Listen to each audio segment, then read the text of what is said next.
quiet corner of Maplewood Valley, where the golden fields stretch beyond the horizon and the air smells faintly of rain and soil, there lives a man named Thomas Miller. He's 74. His hands are rough, his back slightly bent, and his face marked by years under the sun still carries a gentle smile. Everyone in town knows him as Old Tom, the humble farmer who never complains, even when life gives him little to hold on to. Thomas has lived alone ever since his wife, Mary, passed away 10 years ago. His only companions now are a loyal old dog named Rusty, and the whispering wind that moves through his broken fence. Every morning, before the sun rises, Tom walks down the same dusty path to his barn. He checks the crops, fixes what's broken, and hums an old tune Mary used to sing. It's a simple life, lonely, but peaceful. Some people in town admire him for his kindness. Others whisper behind his back, he's too old to keep farming. Poor man, probably has nothing left. But Thomas never minds. He smiles, tips his hat, and keeps moving. Because deep inside, there's something he's saving for, something no one else knows. Not much left, Mary, but maybe it's enough to do one last good thing. No one knows how little he actually has, barely a few $1,000s from selling his last piece of land. And yet, tomorrow morning, Thomas plans to give it all away, to an orphanage miles away from town. But why? Why would a man who has nothing left give away everything? What secret is hidden behind those tired eyes? As the sun begins to rise over Maplewood Valley, Thomas Miller is about to make a decision that will not only change his own life, but uncover a truth the town has long forgotten. The morning Thomas Miller planned to donate his life savings began like any other, silent, cold, and heavy with unspoken thoughts. He put on his old flannel shirt, tucked the tin box into his worn jacket, and headed into town. The walk was long, his steps slow, but his heart was steady. When Tom arrived at the local bank, he stood outside for a moment, staring through the glass. Inside, people in neat suits and polished shoes hurried about. Tom hesitated, his boots covered in dust, his hat faded from years in the sun. "I don't think I fit in here, do I, Mary?" He entered slowly. Behind the counter, a young teller named Jenna glanced up, forcing a polite smile. "Good morning, sir. How may I help you today?" Tom placed the tin box gently on the counter. "I'd like to make a donation to the Maplewood Orphanage Fund." Jenna blinked, surprised. "A donation? From you, Mr. Miller?" Her tone was one of confusion, perhaps even disbelief.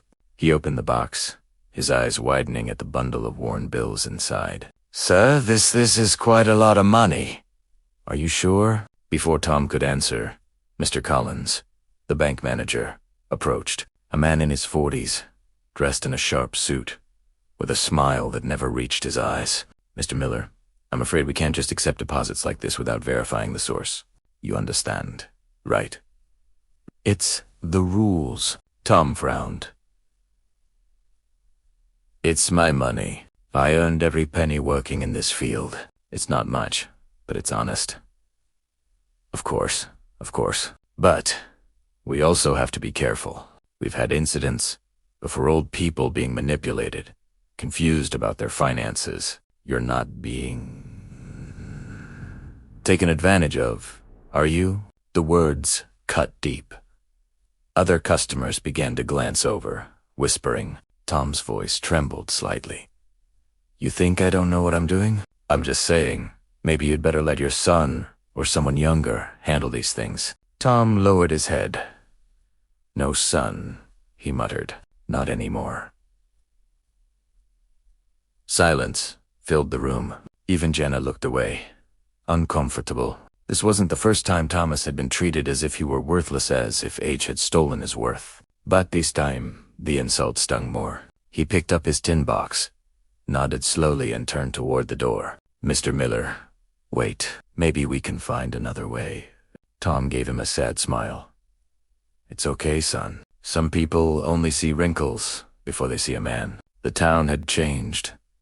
The people had changed. But his dream hadn't, to help children who had no one else. As he sat there, the orphanage's priest, Father Raymond, approached a kind smile on his face. "Thomas, I heard you were coming. Is everything okay?" Tom sighed. "They think I'm too old to know what I'm doing." "You're not old, Tom. You're just full of years and stories." Tom chuckled bitterly. "Stories no one wants to hear." Father Raymond tried to reassure him, but Tom's heart ached, with something deeper, not anger, but sadness. For years, people had looked at him as if he were just a tired old man. No one saw the scars he bore, or the reasons he worked so hard for those children. "The orphanage desperately needs your help. But you don't have to rush, my friend. Come tomorrow. We single quotes. They'll figure it out together." Tom nodded slowly, clutching the tin box as if it were the last shred of his dignity. As he walked home along the dusty road, whispers from the marketplace followed him: pity, judgment, disbelief. "That old fool's gone mad. Probably doesn't even have enough for himself." Tom kept walking. Each word weighed heavier than the last. But that night, as he sat in the dim light of his lamp, he looked at Mary's picture again and whispered, "They can think whatever they want, dear, but they'll never know why." What they didn't realize, not the banker, not the townspeople, not even Father Raymond, was that Thomas's donation wasn't just an act of kindness. It was repayment for something that happened long ago, something the entire town had forgotten. The next morning came cold and gray. Clouds hung low over Maplewood Valley, as if the sky itself carried the same weight that weighed on Thomas Miller's heart. He didn't sleep much. All night he thought the same thing over and over. Did he do the right thing? Would his small act matter? Yet, he rose before sunrise, as he had for 70 years. The farm had been his entire life, his pride, his pain, his prison. Every board, every nail, held memories and regrets. But today, he wasn't thinking about the crops or the fence. He was thinking about the children at the Orphanados, who reminded him of someone he had lost. "I couldn't save you then, but maybe I can save someone now." Determined, Tom walked to Maplewood Orphanage, a small brick building nestled between two willow trees. Children's laughter rang out from the courtyard as he approached. "Thomas, you came. I told you I would. I don't break promises." Tom handed the tin box to Father Raymond. The priest's eyes, softening, could see the tremor in Tom's hands, the fragility beneath his stubborn determination. "You really want to give all this away?" Tom nodded. "It's not much, but it might fix the roof or buy some new beds." "Mr. Miller, you're the donor everyone's been talking about?" "I never thought people would still be talking about me." "They are talking about me now." "But someone said you shouldn't have done this." "That it wasn't your responsibility." The words hit him harder than intended. Responsibility, one that had haunted him his entire life. Maybe not, but sometimes, when life gives you a second chance, you don't ask why, you just accept it. Later that day, word spread through town old Tom was giving away his last dollar. Some called it inspiring. Others called it foolish. At the local restaurant, conversations were buzzing. Why would someone like him do that? He must feel guilty about something. He's just trying to make people feel sorry for him. Tom didn't hear them directly, but he felt their stares as he passed. People who had once waved politely now crossed the street. The same town he had helped build now stared at him like a ghost. They don't understand, Mary. They never knew what happened that night. Memories he had buried for decades began to stir the fire. The screams, the one mistake that cost him everything. "Good evening, Mr. Miller. I came because we received a call. Someone is questioning the legitimacy of your funds." "My funds?" "Yes. No. Talked that the money might be from an old insurance claim related to a mill fire. Years ago." Tom's face paled. "A mill fire. One that destroyed half the town and took his son's life. You think I profited from that tragedy?" "It's not my business to say, but perhaps the sheriff would like to know." For the first time in years, Thomas felt something darker than grief, shame, fear, and anger tangled together. The past he had tried so hard to bury was creeping back. As thunder rumbled outside, Thomas sat in silence, staring at the tin box on his desk. He had wanted to bring peace to others, but now his own peace was slipping away. Maybe the truth has been waiting all this time, and it's finally come for me. And as the storm rages across Maplewood Valley, so too does the storm within Thomas's heart, a storm that will soon reveal what he's been hiding, and why the orphanage means more to him than anyone could have imagined. That night, the storm outside seemed to echo the storm inside Thomas Miller's soul. Whispers, accusations, memories, all of it came crashing down. He hadn't spoken of that night in over 30 years.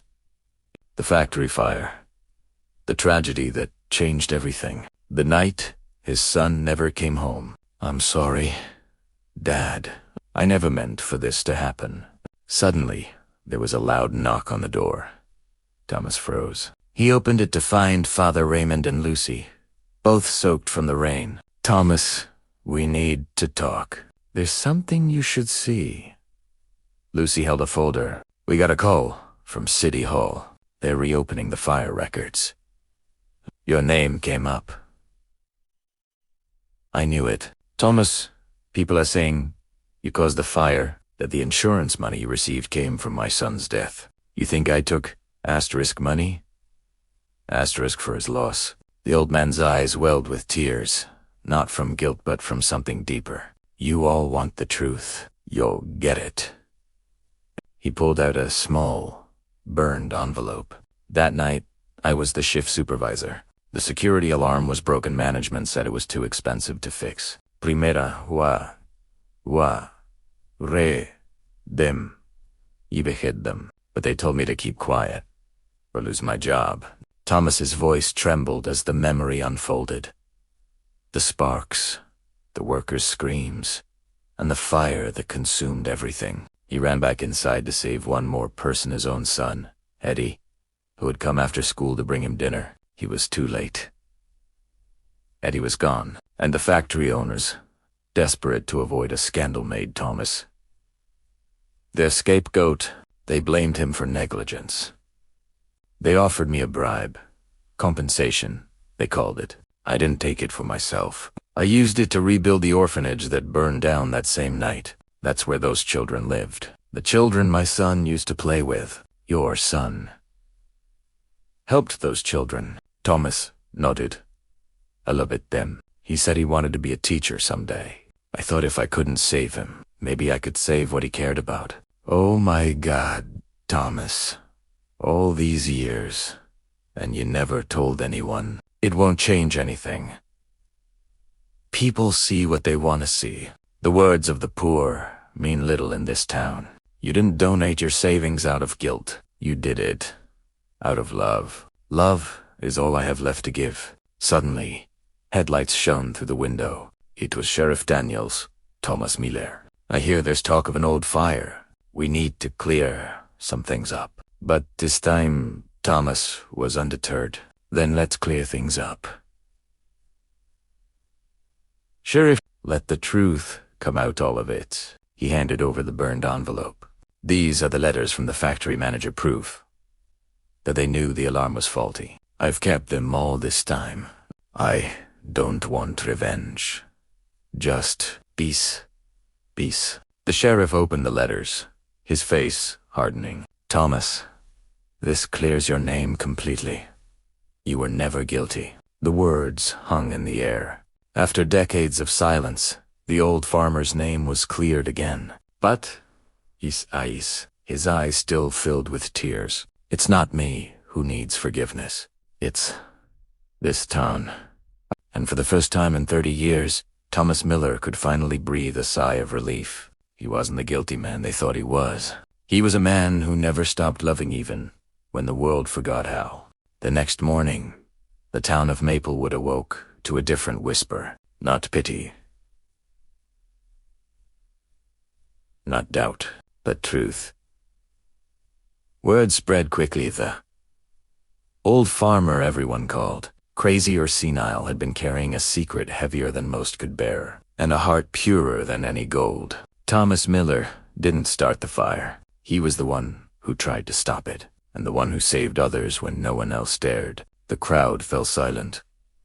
Guilt shone in their eyes. The same people who had mocked him now hung their heads in shame. He didn't just give away his savings. He restored the conscience of this town. Thomas didn't seek recognition. He never apologized. But when he arrived at the orphanage that day, the children ran to him, their small arms wrapped around his weary frame. "Thank you, Mr. Tam." He smiled, his eyes glistening. For the first time in decades, the words didn't open old wounds. He healed them. Thomas stood silently, his hand resting on the cold metal. A single tear trickled down his cheek. But this one was different. Not sadness, but peace. "You made it, son. You finally got your school." And from that day on, the townspeople no longer saw old Tom as just a farmer. They saw him as a man who reminded them that true worth isn't measured in money or status, but in heart. He didn't have much to give, yet he gave it all. Because sometimes, the poorest hands hold the richest souls. In the quiet heart of Maplewood Valley, one man's truth is a lesson for all that kindness, no matter how small, can outlast even the deepest sorrow.